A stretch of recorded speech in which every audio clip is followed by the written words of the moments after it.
எசேக்கியேல் 22ஆம் அதிகாரம் 23ஆம் வசனத்திலிருந்து கடைசி வரைக்கும் நம்ம வாசிப்போம்.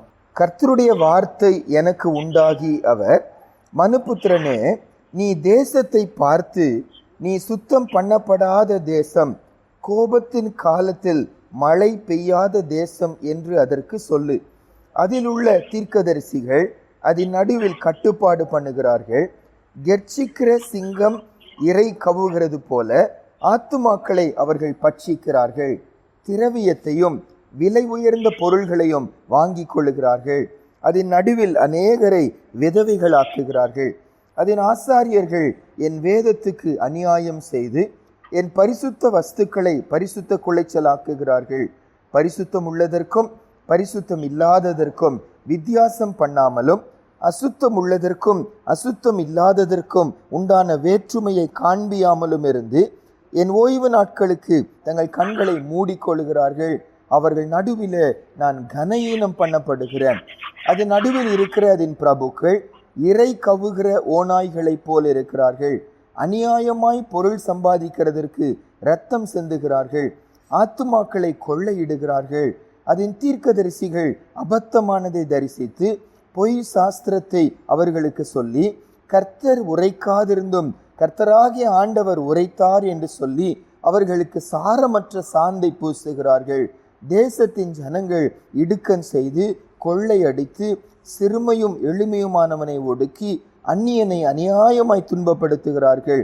நான் தேசத்தை அழிக்காதபடிக்கு திறப்பிலை நிற்கவும் சுவரை அடைக்கவும் தக்கதாக ஒரு மனுஷனை தேடினேன், ஒருவனையும் காணேன். ஆகையால் நான் அவர்கள் மேல் என் கோபத்தை ஊற்றி என் மூர்க்கத்தின் அக்கினியால் அவர்களை நிர்மூலமாக்கி அவர்களுடைய வழியின் பலனை அவர்கள் தலையின் மேல் சுமர பண்ணுவேன் என்று கர்த்தராகிய ஆண்டவர் உரைக்கிறார் என்றார். இந்த பகுதி, இந்த எசேக்கியேல் 22 கடைசி 2 வசனங்கள், நாமும் நிறைய தடவை அந்த வசனத்தை தியானிச்சிருப்போம், வாசிச்சிருப்போம், சபையில் போதிக்கப்பட்டிருக்கோம். இந்த வசனம் என்ன சொல்லுது? ஒரு தேசமே அழிக்கப்படுவதற்கு தகுதியாக இருக்கிறதா.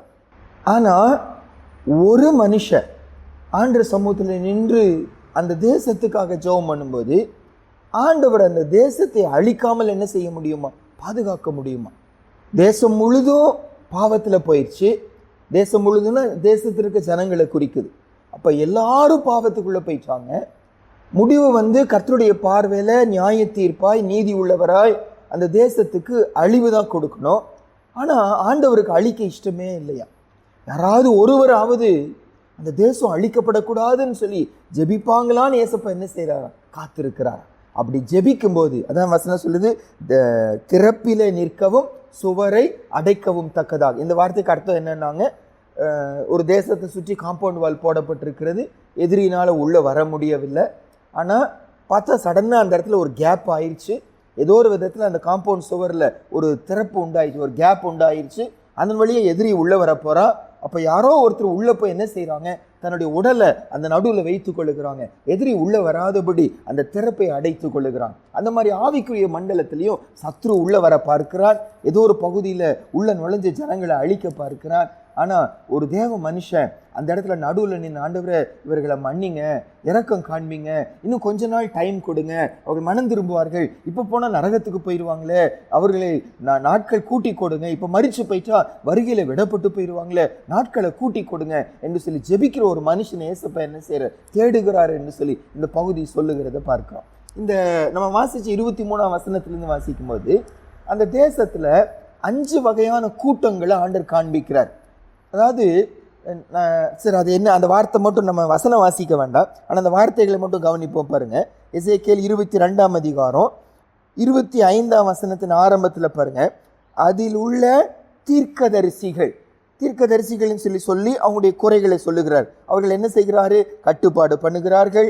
கெர்ச்சிக்கிறம் சிங்கம் இறை கவுகிறது போல ஆத்துமாக்களை பட்சிக்கிறார்கள். திரவியத்தையும் விலை உயர்ந்த பொருட்களையும் வாங்கி கொள்ளுகிறார்கள். அது நடுவில் அநேகரை விதவைகள் ஆக்குகிறார்கள். ஒரு சில நல்ல மொழிபெயர்ப்புகளில் இந்த இடத்துல தீர்க்கதரிசிகள் என்று சொல்லி போடாமல் பிரின்சஸ் என்று சொல்லி போடப்பட்டிருக்கு. பிரின்சஸ்னா என்ன அர்த்தம்? ராஜ குடும்பத்தை சேர்ந்தவர்கள். அந்த தாவீதின் குடும்பத்தை சேர்ந்தவர்கள். அப்போ அந்த இடத்துல பிரின்சஸ்ன்னு கூட்டம், அதிபதிகள். நீங்க இதே அதிகாரத்துல 6வது வசனத்துல வாசிப்பீங்கன்னா பாருங்க, அதே அதிகாரத்துல 22ஆம் அதிகாரம் 6ஆம் வசனத்துல, இதோ இஸ்ரவேலின் அதிபதிகளில் அவரவர் தங்கள் புயபலத்துக்கு தக்கதாக உன்னில் ரத்தம் சிந்தினார்கள். அப்ப அதிபதிகளை குறித்து சொல்லுகிறதுனால இது அந்த ராஜ குலத்தை சேர்ந்த மக்கள் என்று சொல்லுகிறாங்க. அப்ப ராஜ குலத்தை சேர்ந்த மக்கள், அவர்கள் தான் யாராவது ஒருவர் ராஜாவா வருவாங்க, அவங்க தான் ஜனங்களை ஆளுகை செய்வாங்க. அந்த கூட்டத்தை குறித்து கர்த்தர் சொல்றாரு, பாவம் செய்கிறார், அதாவது தேசம் பாவத்துல போயிருச்சு என்பதற்கு அழகா ஒவ்வொன்றா விவரிச்சு விளக்கி காட்டுகிறார். அதிபதிகள், தலைவராய் இருக்கிறவர்கள், ராஜாவாய் இருக்கிறவர்கள், ராஜ குடும்பத்தை சேர்ந்தவர்கள் பாவம் செய்கிறார்கள். அடுத்தது 26வது வசனத்துல, அதன் ஆசாரியர்கள் என் வேதத்துக்கு அநியாயம் செய்கிறார். இரண்டாவது, ஒன்று அவர்கள் அதிபதிகள், இரண்டாவது ஆவிக்குரிய வாழ்க்கையில அதிபதிகளாய் இருக்கிறவர்கள்.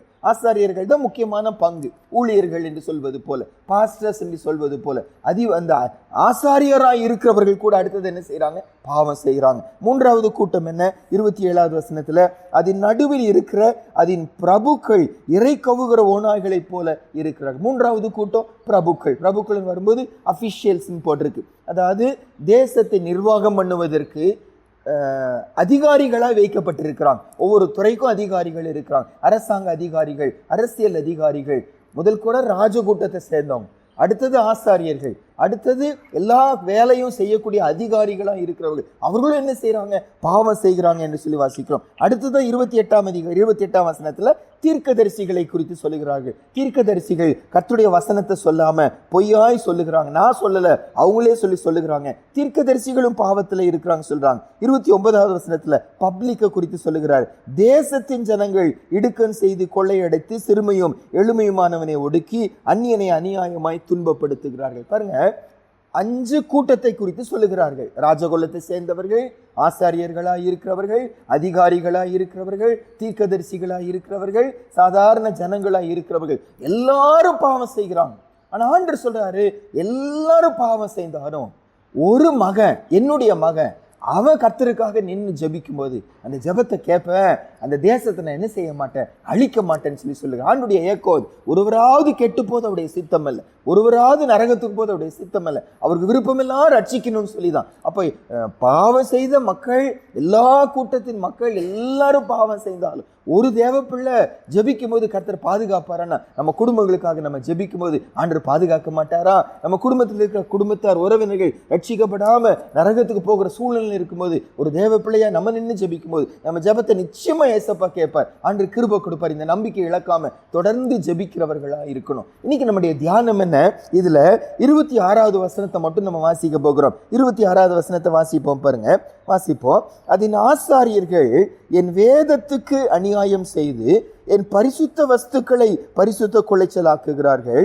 பரிசுத்தம் உள்ளதற்கும் பரிசுத்தம் இல்லாததற்கும் வித்தியாசம் பண்ணாமலும் அசுத்தம் உள்ளதற்கும் அசுத்தம் இல்லாததற்கும் உண்டான வேற்றுமையை காண்பியாமலும் இருந்து என் ஓய்வு நாட்களுக்கு தங்கள் கண்களை மூடிக்கொள்கிறார்கள்.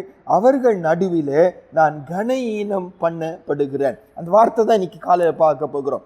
அவர்கள் நடுவிலே நான் கனஈனம் பண்ணப்படுகிறேன். பாருங்க, பைபிள் சொல்லுகிற ஒரு முக்கியமான சத்தியம் என்னன்னாங்க, என்னையும் உங்களையும் ஆண்டவர் பிரித்தெடுத்தாரு, ஆண்டவர் ரட்சித்தாரு. ஏன் பிரித்தெடுத்தாரு, ஏன் ரட்சித்தாருன்னு பைபிள் தெளிவா என்ன சொல்லுதுன்னா, என் ஆண்டவருக்கு மகிமை செலுத்தும்படி நம்ம பிரிச்சு எடுத்தார். சாத்தானுடைய கூட்டத்தாரும் கர்த்தரை துதிப்பதற்காகவே ஆண்டவரால் சிருஷ்டிக்கப்பட்டவர்கள்.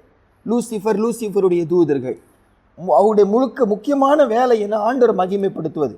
அவங்க சரீரத்திலேயே எல்லா விதமான இசைக்கருவிகள் இருக்குமா. கர்த்தரை துதிச்சு பாடுகிறவர்கள், ஆண்டவரோடு நெருங்கி நின்ற ஒரு கூட்டம். ஆனா தங்க செயலை, தங்களுக்கு கொடுக்கப்பட்ட பொறுப்பை மறந்துச்சு தேவனுக்கு எதிராக போனதுனால தள்ளப்பட்டார்கள். இன்னொரு வாய்ப்பு அவங்களுக்கு கொடுக்கப்படலை. ஆனா அந்த இடத்துல தான் ஆண்டவர் மனுஷனாக என்னை உங்களை ஆண்டவர் என்ன செய்தார்? சிருஷ்டித்தார். அவன் தேவதூதனா இருந்ததுனால அந்த ஆண்டு நமக்கு ஒரு சின்ன வித்தியாசத்தை என்ன செஞ்சாருன்னா, நம்மை ஆண்டவர் மண்ணினால உண்டாக்கினார். பெருமை வரக்கூடாது, அவன் விழுந்தது பெருமையினால.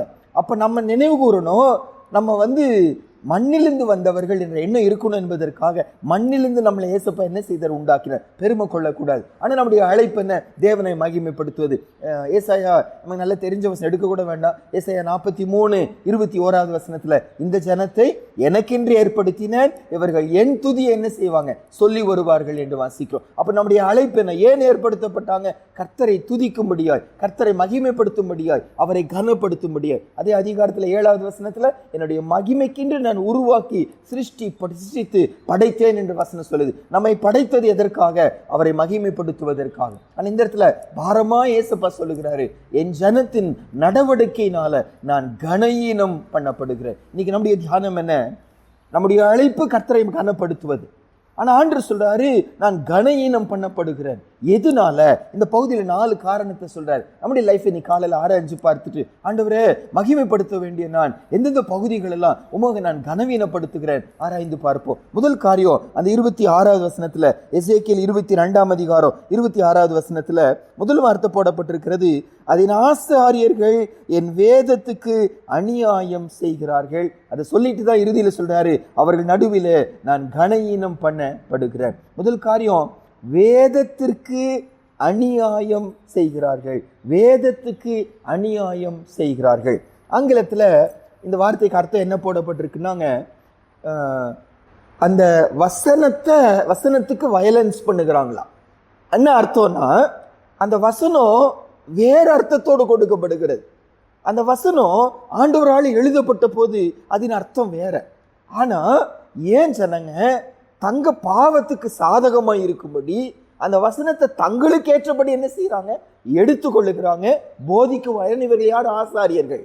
அப்ப ஆசாரியர்கள் தங்க பாவ வாழ்க்கைக்கு அது ஏற்றபடி இருக்கணும்னு சொல்லி அந்த வசனத்துக்கு வேற அர்த்தத்தை என்ன செய்யறாங்க, கொடுக்குறாங்க. வேற அர்த்தத்தை கொடுக்குறாங்க. பாருங்க, நேற்று இரவு நாங்கள் பேசி கொண்டு இருந்தோம். அப்போ ஃபோன் பண்ண ஒருத்தர் சொன்னாங்க, நான் அடிக்க போனேன், அதுக்குள்ள நீங்க என்ன செஞ்சிட்டீங்க, பண்ணிட்டீங்க அப்படின்னா. நிறைய வார்த்தை பேசிட்டு வர்றோம். அப்போ நான் அடிக்க போனேன், நீங்க பண்ணிட்டீங்க அப்படின்னு என்ன அர்த்தம்? அவங்க என்ன அர்த்தத்தோடு சொல்லுகிறாங்க, நான் ஃபோன் அடிக்க போனேன், ஃபோன் பண்ண போனேன், ஆனா அதுக்குள்ள நீங்க ஃபோன் பண்ணிட்டீங்க. ஆனா யாரோ ஒருத்தர் சடனா வருகிறாங்க, அந்த வார்த்தையை மட்டும் கேட்குறாங்க. அவங்க அதுக்கு என்ன அர்த்தம் கொள்ளுவாங்க, நான் அடிக்க போனேன், நான் குச்சி எடுத்து அடிக்க போனேன், நான் பெரிய தடி எடுத்து அடிக்க போனேன். அர்த்தம் என்ன ஆயிருது, வேறமாயிருது. நான் அடிக்கிறவனாய் நான் இருப்பேன். நானா அந்த வசனம் அவங்களே சொன்னாங்க அடிக்க வர்றேன்னு சொல்லிட்டு. அப்ப அடிக்கிறதுல என்ன இல்லை, தவறு இல்லை. இதுதான் என்னது, வேதத்துக்கு என்ன செய்கிறோம், அநியாயம் செய்வது. ஒரு வேத வசனத்தை, அந்த வசனத்தை மட்டும் நம்ம எடுத்துக்கொள்வோம், நம்மளால கண்டிப்பா என்ன செய்ய முடியாது, புரிந்து கொள்ள முடியாது. தவறாதான் எண்ணம் கொள்வோம். ஆண்டு பாரமா ஒரு வசனம் சொல்றாரு பாருங்க, மார்க் 12ஆம் அதிகாரம் 24வது வசனத்துல, மார்க் 12ஆம் அதிகாரம் 24வது வசனத்துல, உயிர் தெழுதல் இல்லை என்று சொல்லி சாதிக்கும்படியாக ஒரு ஊமையை ஏசப்பட்ட வந்து சொல்லுகிறாங்க. ஒரு ஊமையை சொல்லி, இந்த சகோதரி இந்த யாருக்கு மனைவியா இருப்பாங்க, யாரு கணவனா இருப்பாங்க என்றெல்லாம் ஆண்டரை பார்த்து சிக்க வைக்கிற மாதிரி கேள்வி கேட்கிறாங்க. அப்ப ஆண்டர் அவங்களை பார்த்து பாரமா சொல்லுகிறாரு. மார்க் 12:24 வாசிப்போம். இயேசு அவர்களுக்கு பிரதியுத்தரமாக, நீங்கள் வேத வாக்கியங்களையும் தேவனுடைய வல்லமையையும் அறியாததினால் அல்லவா தப்பான எண்ணம் கொள்ளுகிறீர்கள். வசனம் முழுதும் நீங்க என்ன செய்யல, பார்க்க மாட்டேங்கிறீங்க, முழுசா பார்க்க மாட்டேங்கிறீங்க. ஏதோ ஒரு வார்த்தையை பார்த்து கொள்ளுங்க, ஒரு வார்த்தையை பிடித்து கொள்ளுகிறீங்க. நீங்க தப்பான எண்ணம் கொள்ளுகிறீங்க, அழிஞ்சு போகிறவர்களா இருக்கிறீங்க. ஆசாரியர்களை குறித்து கர்த்தருடைய முதல் கம்ப்ளைண்ட் என்ன, நம்மை குறித்து அவனுடைய முதல் கம்ப்ளைண்ட் என்ன, ஏன் வசனத்தை தவறான என்ன செய்யறாங்க, அர்த்தம் கொள்ளுகிறாங்க. அந்த வசனத்தை தவறான அர்த்தம் கொள்ளுகிறதுனால நாமும் தப்பு செய்யறோம், மற்றவங்களுக்கு தப்பு செய்யறதுக்கு என்னவா மாறிட்டோம், நம்ம காரணமாய் மாறிவிட்டோம். மல்கியா புஸ்தகத்தில் இன்னொரு வசனம் வாசிப்போம். மல்கியா 2ஆம் அதிகாரம் 7வது வசனமும் 8வது வசனமும், ஆசாரியனுடைய உதடுகள் அறிவை காக்க வேண்டும், வேதத்தை அவன் வாயிலே தேடுவார்களே, அவன் சேனைகளுடைய கர்த்தரின் தூதன். நீங்களோ வழியை விட்டு விலகி அநேகரை வேதத்தை குறித்து இடற பண்ணினீர்கள், லேவியின் உடன்படிக்கையை கெடுத்து போட்டீர்கள் என்று சேனைகளின் கர்த்தர் சொல்லுகிறார். அன்று பாரமா சொல்றாரு, ஒரு ஆசாரியன் வாயில வந்து வேதம் தான் இருக்கணும், ஆனா மாம்சமான காரியத்தை பேசுகிறதுனால அநேகர் என்ன செய்யறாங்க, இடறி போகிறாங்க. வேதத்தை குறித்து அநேகர் என்ன செய்யறாங்க, இடறி போகிறாங்க. என்னோடு இருக்க உடன்படிக்கை நீங்க கெடுத்து போடுகிறீங்க. அநேகர் கெட்டு போவதற்கு வேதம் ஒரு ஆசாரியன் பேசாம இருக்கும்போது காரணம் என்ன செய்யறோம், மாறி விடுகிறோம். இப்ப பாருங்க, நாங்க இந்த ஞாயிற்றுக்கிழமை ஒரு இடத்துக்கு போயிடணும். அப்போ ஒரு தேவ மனுஷன் முன்னால வர்றாங்க. முன்னால வந்து வசனத்தை எடுத்துக்கொண்டாங்க. வசனத்தை எடுத்து எங்களோடு கூட பேச வந்தாங்க. என்ன ஒரு ஆச்சரியம்னா, அவருக்கு கண்ணு தெரியாது. நம்மளை போல ஈஸியா நினைச்சுடன் இந்த வசனத்தை எடுத்து அல்லது எங்கேயோ எடுத்து வச்சு எழுதி வச்சதெல்லாம் எடுத்து பார்க்க முடியாது. வசனத்தை கேட்டு கேட்டு கேட்டு அந்த வசனத்தை என்ன செய்ய முடியும், மனசுல பதித்து கொள்ளணும். அந்த ஒரு சூழ்நிலை, தேவை நிறைஞ்ச ஒரு குடும்பம், கஷ்டம் நிறைஞ்ச ஒரு குடும்பம். அவர் தானா ஒரு தொழில் பண்ணி குடும்பத்தை என்ன செய்யணும், வயது மிகுந்த தாய் இருக்காங்க, வாலிப சகோதரன் வாலிப சகோதரி குடும்பம் இருக்கிறது, அத்தனைக்கும் அவர் தான் செய்யணும். ஆனா ஒரு 12 வசனத்தை ஒவ்வொரு வசனமா எடுத்து சொல்லுகிறாங்க. ஒரு வசனம் சொல்லும்போது அந்த வசனத்துக்கு இணை வசனமா 2-3 வசனத்தை என்ன செய்யறாரு, சொல்லுகிறார். அடுத்த வசனம் எடுக்கிறாரு, அந்த வசனத்துக்கு 2-3 வசனத்தை சொல்லுகிறார். அடுத்த வசனம் எடுக்கிறாரு, அதற்கு அர்த்தத்தை சொல்லுகிறார். எப்படி முடியும்? கண்ணு காணாத ஒருவர், தேவை நிறைந்த ஒருவர், தொழில் செய்தே ஆக வேண்டிய ஒரு கட்டாயம், பலவீனம் இருக்கிறது, முந்தின நாள் கீழே டிச்சில் விழுந்திருக்கிறாங்க, கண்ணெல்லாம் இவ்வளவு பெருசு வீங்கி இருக்கிறது, முன்னால வந்து நின்று வசனத்தை எடுத்து பேசுகிறாங்க, உள்ளத்துல என்ன இருக்கு, வசனம் இருக்கிறது. இன்னைக்கு நம்மகிட்ட ஆண்கு கூட ஆண்டு எதிர்பார்க்கிறது என்ன, ஒரு ஆசாரியனுடைய வாயில உலகம் என்ன தேடுகிறது, வேதத்தை தேடுகிறது. அந்த வேதத்தை சொல்லாம நான் வேற யாராவது சொல்லுவேன்னா ஜனங்கள் இடறி போறேன், என்னவா மாறிட்டேன், நான் காரணமாய் மாறி விடுகிறேன். ஆண்டுடைய கம்ப்ளைண்ட் என்ன, நான் எதனால கனவீனம் பண்ணப்படுகிறேன்? என் ஆசாரியர்கள் வேதத்துக்கு அவர்கள் அநியாயம் செய்கிறார்கள், வேதத்தை பேச மாட்டேங்கிறாங்க, மாம்சமா ஏதோ ஒன்று பேசினாங்க, வேதத்தை பேசினாலும் தாங்களா சுய அர்த்தம் எடுத்துக்கொள்ளுகிறாங்க, தங்க சூழ்நிலைக்கு ஏற்றபடி அந்த வசனத்துக்கு அர்த்தம் கொடுக்கிறாங்க. ஆண்டவர் என்ன சொல்ல விரும்புக எப்படி அறிந்து கொள்ள முடியும்? ஆவியானவர் வெளிப்படுத்தினாதான் என்ன செய்ய முடியும், வசனத்தின் உண்மையான அர்த்தத்தை அறிந்து கொள்ள முடியும். அந்த அர்த்தத்தை கூட ஒரு வசனத்துக்கு ஏசப்பா பேச மாட்டார். வசனம் சொல்லுது, அவர் ஆவியானவர் பேசுவாரனா அது கண்டிப்பா என்ன இருக்கும், ஜோடி இருக்கும். கர்த்தருடைய வாய் அதை சொல்லிட்டு அவருடைய ஆவி அதை சேற்றும் என்று சொல்லி ஏசாயா 34 அதிகாரம் 16வது வசனத்துல வாசிக்கிறோம். ஆண்டவர் பேசும்போது ஜோடு வசனத்தை நம்மோடு ஏசப்பா என்ன செய்வார், பேச ஆரம்பிப்பார். நீங்க நம்ம யோசிச்சு பார்க்கணும், நான் கர்த்தருடைய பிள்ளையாய் இருக்கிறேன், என் வாயில என்ன வருகிறது, வேதம் வருகிறதா? அந்த வேதத்தை கூட எனக்கு ஏற்றபடி ஏதோ ஒரு அர்த்தத்தை நான் சொல்லுகிறேன்னா, அல்லது ஆவியானவர் கொடுக்கிற அர்த்தத்தை நான் சொல்லுகிறேன்னா, அவர் சகல சத்தியத்துக்குள்ள நடத்துகிற ஒரு தேவன். வேதத்தை குறித்தவர்கள் அநியாயம் செய்கிறார்கள், ஆகையால் என்னை கனவீனம் பண்ணுகிறார்கள் என்று வசனம் சொல்லுது. ஒன்று. இரண்டாவது, மறுபடியும் அந்த எசேக்கியேல் 22 அதிகாரம் 26வது வசனத்துக்கு வருவோம், வாசிப்போம் பாருங்க. அதன் ஆசாரியர்கள் என் வேதத்துக்கு அநியாயம் செய்து என் பரிசுத்த வஸ்துக்களை பரிசுத்த குலைச்சல் ஆக்குகிறார்கள். இரண்டாவது, என் பரிசுத்த வஸ்துக்களை பரிசுத்த குலைச்சல் ஆக்குகிறார்கள். பரிசுத்த வஸ்துக்கள் என்று சொல்லி வரும்போது ஆண்டவர் அந்த காரியத்தை பரிசுத்தமா பார்க்கிறார். ஆனா இவர்களோ அந்த பரிசுத்தமா என்ன செய்யல, பார்க்கல.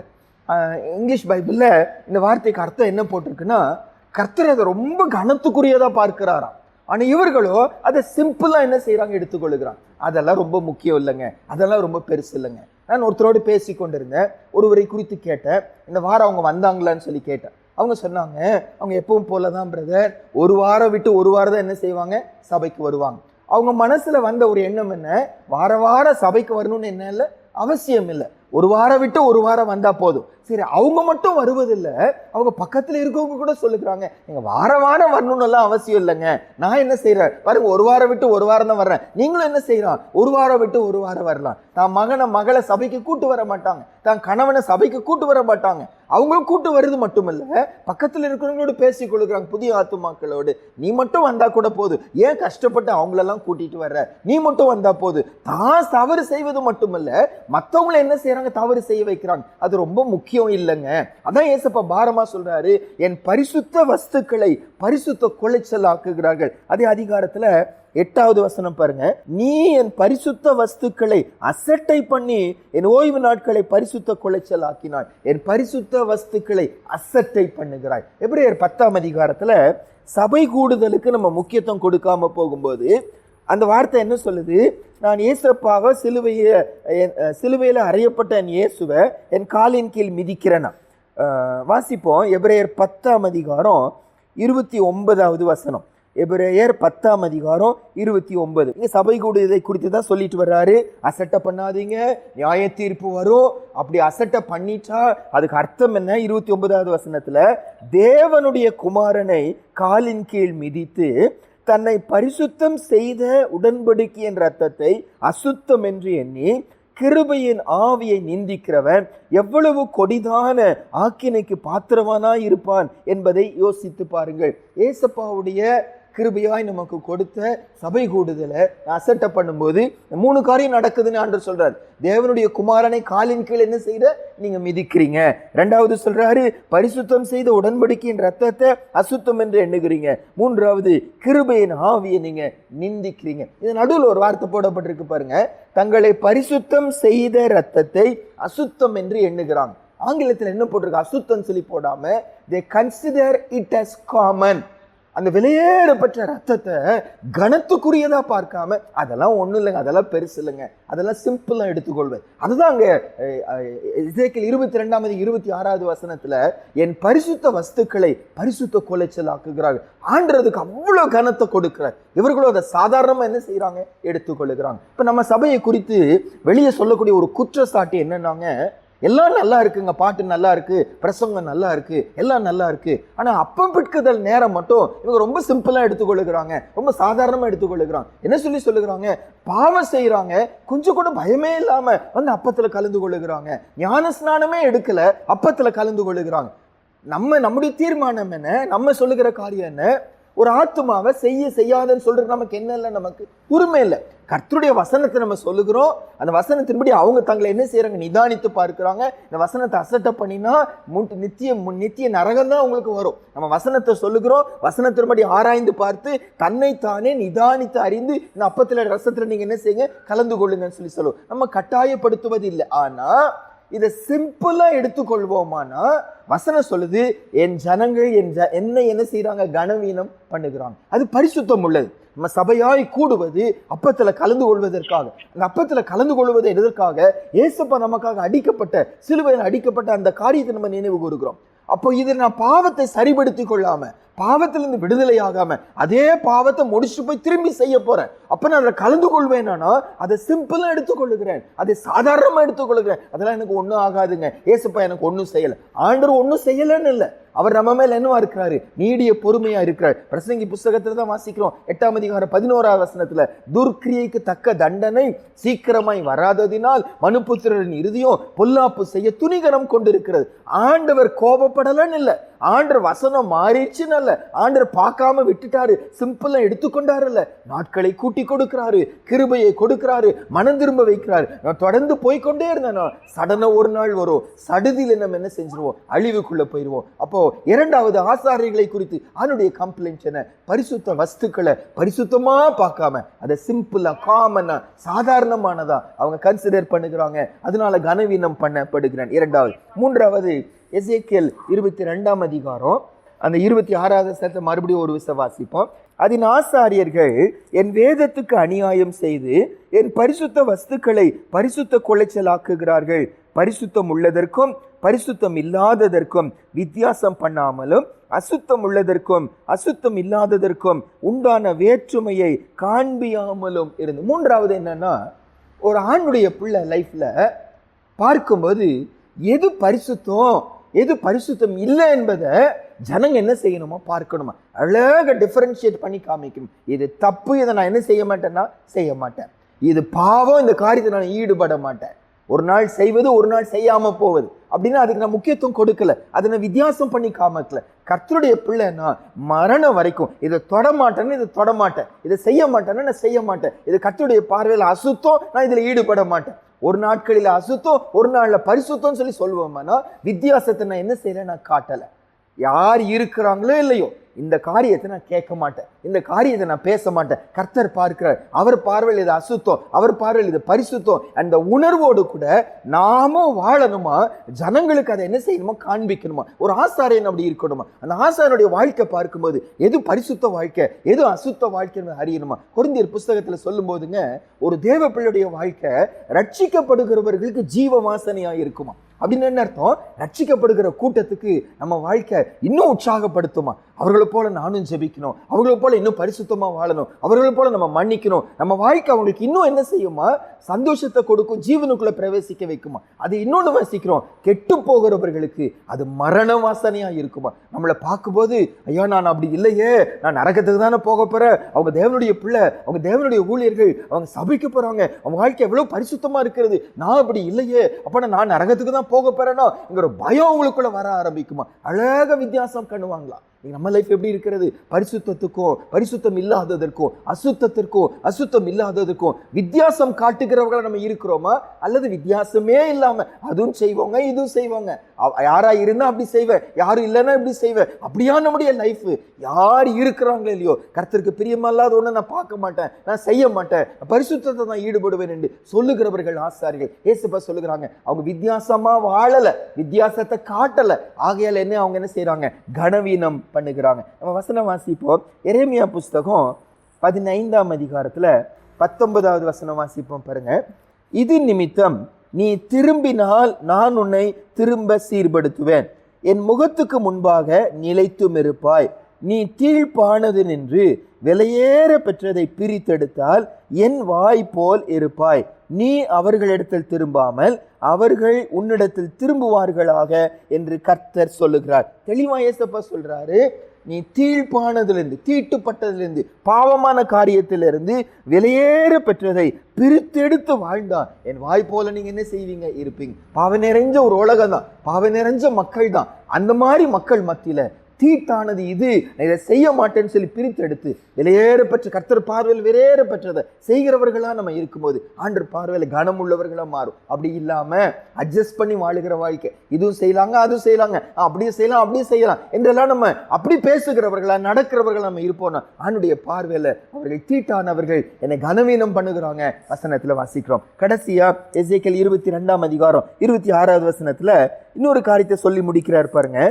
என் ஓய்வு நாட்களுக்கு தங்கள் கண்களை மூடிக்கொள்ளுகிறார்கள், அவர்கள் நடுவில் நான் கனவீனம் பண்ணப்படுகிறேன். ஆண்டவர் பாரமா சொல்றாரு, என்னுடைய ஓய்வு நாட்களை இவர்கள் கனவீனம் பண்ணுகிறார்கள், அதற்கு கண்களை என்ன செய்யறாங்க? மூடிக்கொள்ளுகிறாங்க. அர்த்தம் என்ன? தேவன் நம்மகிட்ட எதிர்பார்க்கிறது, வசனம் சொல்லுது, இந்த பழைய ஏற்பாட்டுலங்க ஓய்வு நாளுன்னு ஒரு நாள் ஆண்டவர் கட்டளையிட்டார். அவங்களுக்கு சனிக்கிழமை, வெள்ளிக்கிழமை சாயந்தரம் 6 மணியிலிருந்து அடுத்த நாள் சனிக்கிழமை 6 மணி வரைக்கும் அவர்கள் முழுக்க முழுக்க முழுக்க அந்த 24 hours அந்த நாளை அவங்க என்ன செய்யணும்? பரிசுத்தமா காத்துக்கொள்ளணும்.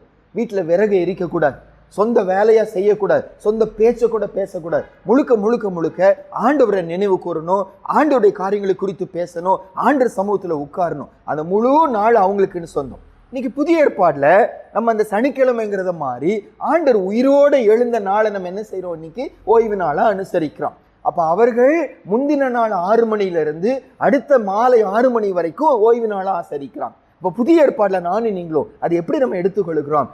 சண்டே ஞாயிற்றுக்கிழமை வருகிறோம், ஞாயிற்றுக்கிழமை அதிகாலை 12 மணியிலிருந்து அன்னைக்கு நைட்டு 12 மணி வரைக்கும் அது கர்த்தருடைய நாள். அந்த 24 மணி நேரம் அவருக்குரியது. என் இஷ்டத்தின்படி செய்ய நான் காண்பிக்க என்ன கொடுக்கல, எனக்கு உரிமை கொடுக்கல.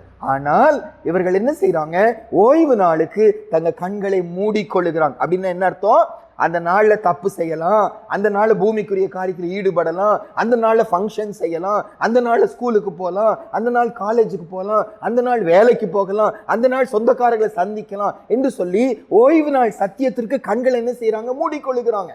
தெரியாதுன்னு இல்ல, சத்தியம் தெரியும், அது ஆண்டவரை வேதனைப்படுத்துதுன்னு தெரியும். ஆண்டவர் அதை நம்ம பரிசுத்தம் செய்வதற்காக கொடுத்தார். இதே அதிகாரத்துல பாருங்க, எசேக்கியேல் 20ஆம் அதிகாரம் 12ஆம் வசனமும் 13வது வசனம். ஏன் ஆண்டவர் இந்த ஓய்வு நாளை கொடுத்தார் என்று சொல்லி அந்த இடத்துல சொல்வாருங்க. எசேக்கியேல் 20ஆம் அதிகாரம் 12, 13 வாசிப்போம். நான் தங்களை பரிசுத்தம் பண்ணுகிற கர்த்தர் என்று அவர்கள் அறியும்படிக்கு எனக்கும் அவர்களுக்கும் அடையாளமாய் இருப்பதற்கான என் ஓய்வு நாட்களையும் அவர்களுக்கு கட்டளையிட்டேன். ஆனாலும் இஸ்ரவேல் வம்சத்தார் வனாந்திரத்தில் எனக்கு விரோதமாய் ரண்டகம் பண்ணினார்கள். என் கட்டளைகளின்படியே மனுஷன் செய்தால் அவைகளால் பிழைப்பான், அவர்களோ அவைகளில் நடவாமல் என் நியாயங்களை வெறுத்து என் ஓய்வு நாட்களின் பரிசுத்தத்தை மிகவும் குலைத்து போட்டார்கள். ஆதலால் அவர்கள் நிர்மூலமாக்கும்படி வனாந்திரத்தில் என் உக்கிரத்தை அவர்கள் மேல் ஊற்றுவேன் என்றேன்.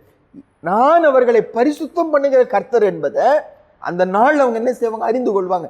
ஆகையால் அந்த நாளை கொடுத்தேன். ஆண்டவர் எதிர்பார்க்கிறது என்ன? ஆண்டவர் பாதத்துல அந்த நாளை செலவிடணும். அந்த நாளை செலவிடணும் செல்லும்போது அவரை யாராய் அறிந்து கொள்வோமா? நம்ம பரிசுத்தம் செய்கிற கர்த்தரை அறிந்து கொள்வோம். பரிசுத்தம் தான் ஆண்டவர் எதிர்பார்க்கிறது. அப்ப அந்த நாள்ல அவருடைய பாதத்துல அமர்கிறோம், மற்றதுக்கெல்லாம் கண்களை மூடிக்கொள்கிறோம், அவருடைய காரியங்களுக்கு கண்களை திறக்கிறோம். நம்மோடு ஆண்டவர் பேசுறார். வசனம் வர வர வர வசனம் நம்ம பரிசுத்தமாக்கும். கர்த்தருடைய வசனம் தான் நம்ம சுத்திகரிக்கும். ஆண்டவர் பாதத்துல அமரும்போது நம்ம சுத்திகரிக்கப்படுகிறோம். ஆனா வசனம் சொல்லுது, நம்ம சொந்த வேலையை செய்யும் போது, சொந்த காரியத்துக்கு முக்கியத்துவம் கொடுக்கும் போது, இந்த ஓய்விலான சத்தியத்துக்கு கண்களை என்ன செய்யறோம்? நம்ம மூடிக்கொள்கிறோம். அதனால நடப்பது என்ன? கர்த்தர் சொல்றாரு, என்னை என் ஜனங்கள் என்ன செய்யறாங்க? கனவீனம் பண்ணுகிறாங்க. என்னை என் ஜனங்கள் கனவீனம் பண்ணுகிறாங்க. இன்னொரு ஒரே ஒரு வசனம் மட்டும் நம்ம வாசிச்சு முடிச்சிருவோம். ஏசாயா 58 13வது வசனம். கர்த்தருடைய நாளை குறித்து, ஓய்வு நாளை குறித்து அந்த பகுதியில் ஆண்டு சொல்லுகிறார் பாருங்க. ஏசாயா 58 13 14வது வசனத்துல அப்படி எண்ணும் போது ஆசீர்வாதம் என்னன்னு சொல்லி சொல்லுகிறாரு. 13ஆம் வசனம் மட்டும் வாசிப்போம். என் பரிசுத்த நாளாகிய ஓய்வு நாளிலே உனக்கு இஷ்டமானதை செய்யாதபடி உன் காலை விலக்கி, உன் வழிகளின்படி நடவாமலும் உனக்கு இஷ்டமானதை செய்யாமலும் உன் சொந்த பேச்சை பேசாமல் இருந்து ஓய்வு நாளை மனமகிழ்ச்சி நாள் என்றும் கர்த்தருடைய பரிசுத்த நாளை மகிமையுள்ள நாள் என்றும் சொல்லி அதை மகிமையாக எண்ணுவாயானார். ஆண்டு சொல்றாரு, அந்த நாளை மகிமையுள்ள நாளாக எண்ணுங்க, பரிசுத்த நாளா எண்ணுங்க, மனமகிழ்ச்சி நாளா எண்ணுங்க, கர்த்தருடைய நாளா எண்ணுங்க. அது கர்த்தருடைய சமூகத்துல உட்கார்ந்து பரிசுத்தமாகிற ஒரு ஓய்வு நாளா நீங்க எண்ணுங்க. அப்படி செய்யும் போது உயர்ந்த இடத்துல உங்களை நான் ஏறி இருக்க பண்ணுவேன். யாக்கோபின் சுதந்திரத்தினால் உங்களை நான் போஷிப்பேன். கர்த்தருடைய வாயதை சொல்லிட்டு பைபிள் சொல்லுகிறத வாசிக்கும். நீங்க யோசிச்சு பார்ப்போம். 4 காரியங்கள் நீ காலை நமக்கு முன்னால் ஆண்டவர் வைக்கிறார். நான் வேதத்தை குறித்து அநியாயம் செய்யும் போது, வேதத்துக்கு மாறாய் பேசி, வேதத்துக்கு தப்பான அர்த்தம் கொடுத்து நானும் அப்படி வாய்ந்து மற்றவங்களுக்கு போதிக்கும் போது கர்த்தரை நம்ம என்ன செய்கிறோம்? கனவீனம் பண்ணுகிறோம் என்று சொல்லி வாசிக்கிறோம். பரிசுத்தத்துக்கும் அசுத்தத்துக்கும் வித்தியாசம் காட்டாத ஒரு வாழ்க்கை நம்ம வாழ்வோம்னா, பிரித்தெடுக்கப்பட்ட வாழ்க்கையை வாழலைன்னா ஆண்டவரை நம்ம கனவீனம் பண்ணுகிறோம் என்று சொல்லி நம்ம பார்க்கிறோம். 3வது, கர்த்தர் பரிசுத்தம்னு சொல்லி சொல்லுகிறார். அந்த காரியங்களை நான் சிம்பிளா எடுத்துக்கொள்ளுகிறேன். அதெல்லாம் ரொம்ப முக்கியம் இல்லைங்க. அதெல்லாம் நானும் வாழலை, மற்றவங்களையும் வாழ விட மாட்டேங்கிறேன். ஆண்டவர் சொல்றீங்க என்னை கனவீனம் பண்ணுகிறாய் என்று சொல்லி வசனம் சொல்லுகிறது வாசிக்கிறோம். இறுதியா கர்த்தருடைய நாளை கனப்படுத்துவோம். ஆண்டவர் பார்வையில் அவரை கனப்படுத்துவது போல கண்களை மூடி ஒப்பு கொடுப்போம். நீ காலையில அவனுடைய வார்த்தை நம்ம பக்கமா வருகிறது.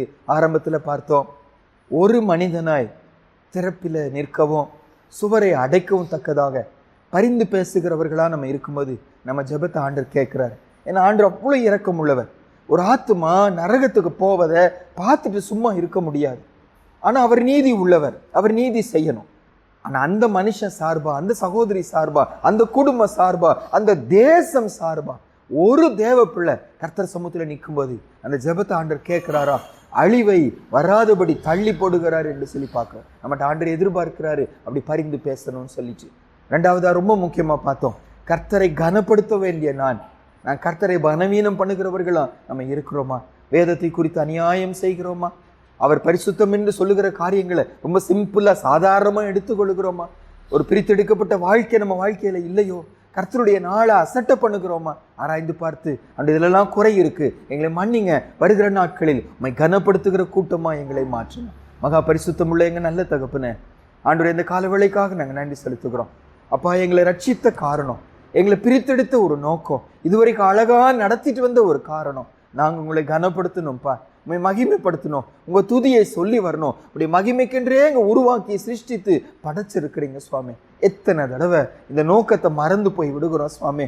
உண்மை கனப்படுத்தும்படி பிரித்தெடுக்கப்பட்ட நாங்க ஆண்டவரே, எங்களை கனப்படுத்தும்படி காரியங்களை செய்து விடுகிறோம். எங்களுக்கு கேவலம் வரக்கூடாது, எங்களுக்கு பலவீனம் வரக்கூடாது, எங்களுக்கு கஷ்டம் வரக்கூடாது, என்னெல்லாம் தீவிரமா உழைக்கிறோம் ஆண்டவரே. ஆனா எங்கள் நோக்கம் அதுவும் இல்லை. எங்கள் நோக்கம் எல்லாம் உண்மை கனப்படுத்துவதற்காக தான் சுவாமி. அதன் அர்த்தம் என்னன்னு இன்னைக்கு எங்களோடு கூட பேசுனீங்க. வேதத்தை தவறாய் அர்த்தம் கொள்ளும்போது, தவறாய் பேசும்போது, அந்த வேதத்துல நீ என்ன நோக்கத்தோடு கொடுத்தீங்களோ அதை புரிந்து கொள்ளாம ஆண்டவரே, அதை நாங்க தவறான எங்க பாவமான வாழ்க்கைக்கு ஏற்றபடி அந்த வசனத்தை நாங்க எடுத்துக்கொள்ளும் போது கனவீனம் பண்ணுகிறோம். கர்த்தருடைய வசனத்தை பேச வேண்டிய நாங்க உலகத்துக்குரிய காரியங்களை, மாம்சமான காரியங்களை, அரசியலை குறித்து நாங்க பேச ஆரம்பிக்கும் போது உங்களை கனவீனம் பண்ணுகிறோம். ஆண்டவரே, பரிசுத்தம் என்று நீங்க சொன்ன காரியங்களை பரிசுத்தத்தோடு நாங்க பார்க்க எங்களுக்கு கிருபை செய்யுங்க. அதை சிம்பிளா எடுத்துக்கொள்ள விடாதீங்க. இயேசுப்பாவுடைய ரத்தத்தை, இந்த அப்பம் பிட்குதலை, எத்தனை சபை கூடுதலை, ஜபங்களை, ஊழியங்களை, கர்த்தர் பால பரிசுத்தமாய் இருப்பதை நாங்க பரிசுத்தத்தோடு ஆசரிக்க ஆண்டவர் எங்களுக்கு கிருபை கொடுங்கன்னு சொல்லி ஜெபிக்கிறோம். ஒரு பிரித்தெடுக்கப்பட்ட வாழ்க்கையை தாங்க ஆண்டவரே. தீழ்ப்பானதிலிருந்து வெளியேற பெற்றதை பிரித்து பிரித்தெடுத்து நாங்களும் வாழவும், ஜனங்களுக்கு அப்படி காண்பிக்கவும் எங்களுக்கு கிருபை கொடுங்க. இறுதியில் பார்த்தோம், கர்த்தருடைய நாளை அது பரிசுத்தத்தோடு நாங்கள் ஆசரிக்கணும், அதை கனப்படுத்தணும், ஆண்டவரை மகிமைப்படுத்தணும். அந்த நாளுக்கு நாங்கள் கண்களை மூடிக்கொள்ளக்கூடாது. அந்த நாள் கர்த்தருடையது என்று சொல்லி அதை தொடாதவர்களா, திருடாதவர்களா அந்த நாள் முழுக்க முழுக்க கர்த்தருக்கே கொடுக்க எங்களுக்கு கிருபை கொடுங்க. வருகிற நாட்களில் இப்படி ஒரு வாழ்க்கையை வாழ்ந்து என் ஆண்டவரை மகிமைப்படுத்த எங்களுக்கு கிருபை கொடுங்க. துதி கன மகிமை உமக்கு செலுத்துகிறோம். இயேசுவின் மூலம் ஜெபிக்கிறோம் நல்ல பிதாவே, ஆமென்.